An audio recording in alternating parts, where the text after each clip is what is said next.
Daniel Alves foi notícia no último sábado, não só pela medalha de ouro conquistada com o Brasil nas Olimpíadas, mas também por uma polêmica publicada com o São Paulo. O lateral direito pediu respeito da torcida e também do clube, que falhou muitas vezes com ele desde que chegou ao clube há 2 anos. As declarações causaram irritação entre torcedores tricolores e também em jogadores, como Cicinho, o lateral da última conquista do São Paulo na Copa Libertadores e no Mundial de Clubes em 2005.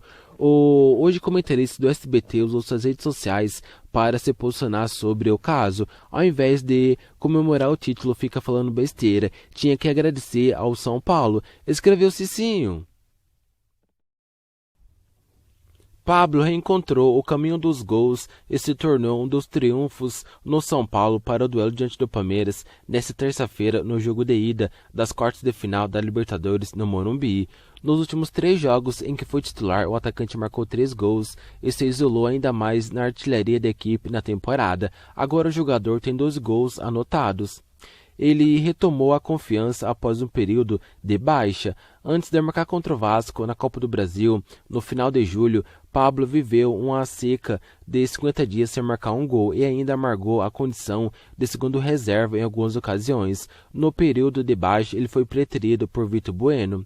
Único centroavante de fato no elenco de Crespo, o jogador ganhou nova chance diante do Vasco e não desapontou. Contra o Atlético Paranaense no último sábado, foi novamente titular e fez os 2 gols da vitória por 2-1.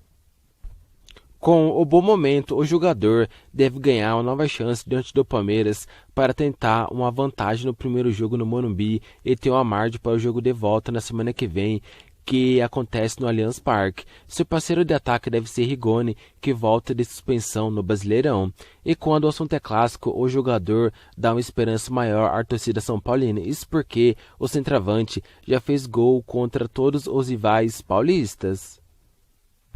Os 2 gols de Pablo no último sábado deixaram o atacante com a melhor média de gols desde que chegou ao São Paulo. Em 28 jogos disputados na temporada, são 12 gols anotados, uma média de 0,42 gols por jogo.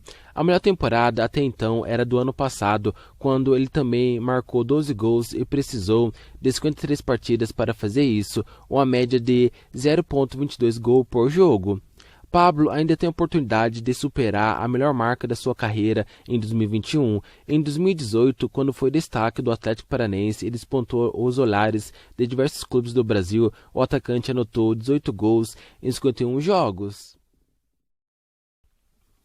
Luciano completou 50 dias entregue ao DM de São Paulo nesta segunda-feira. O atacante se recupera de um estiramento muscular na região posterior da coxa esquerda e vem tendo dificuldades para voltar a ficar à disposição do técnico Crespo. Artilheiro na última edição do Brasileirão, Luciano até realizou alguns trabalhos no gramado há alguns dias e indicava que estava próximo do retorno, mas voltou a sentir dores musculares e se limitou novamente a trabalhos no refis. O jogador já perdeu 14 jogos na atual temporada por causa desse estiramento na coxa esquerda, entre eles os duelos pelas oitavas de final da Libertadores e também da Copa do Brasil. Como se não bastasse, o artilheiro também vem sofrendo no sofá com o desempenho de sua equipe no Brasileirão, competição em que vive outra realidade, lutando para se livrar da zona do rebaixamento. Sem Luciano, que além do problema físico, teve que lidar nesta temporada com os falecimentos de seu sogro e sua sogra graças ao coronavírus, e Rigoni herdou o bastão de jogador mais decisivo do elenco. O argentino participou de 11 gols em 15 jogos do São Paulo, balançando as redes 7 vezes e dando 4 passes para gols. Dani Alves chegou ao Brasil nesta segunda-feira após ganhar a medalha de ouro nas Olimpíadas de Tóquio e se representou à tarde no São Paulo e treinou entre os titulares que vão encarar o Palmeiras nesta terça-feira no Morumbi pelas quartas de final da Libertadores. Havia uma dúvida sobre a escalação do jogador devido ao cansaço após uma viagem de volta ao Japão. Com um fuso horário de 12 horas de diferença, a condição dele foi analisada pela comissão técnica e pelos médicos no Esteira Barra Funda. A decisão por escalá-lo ou não fica para Crespo. Além de Dani Alves, o São Paulo também terá a volta de Arboleda. O zagueiro se recuperou de uma contratura muscular na coxa direita e fica à disposição para atuar ao lado de Miranda e Léo. Outra novidade fica por conta de Rigoni. O atacante cumpriu suspensão na partida contra o Atlético Paranaense pelo Brasileirão e está de volta na Libertadores. Com isso, um provável São Paulo para encarar o Palmeiras tem Thiago Volpe, Arboleda, Miranda, Léo, Daniel Alves, Luan, Lisiero, Benítez, Wellington, Rigoni e Pablo.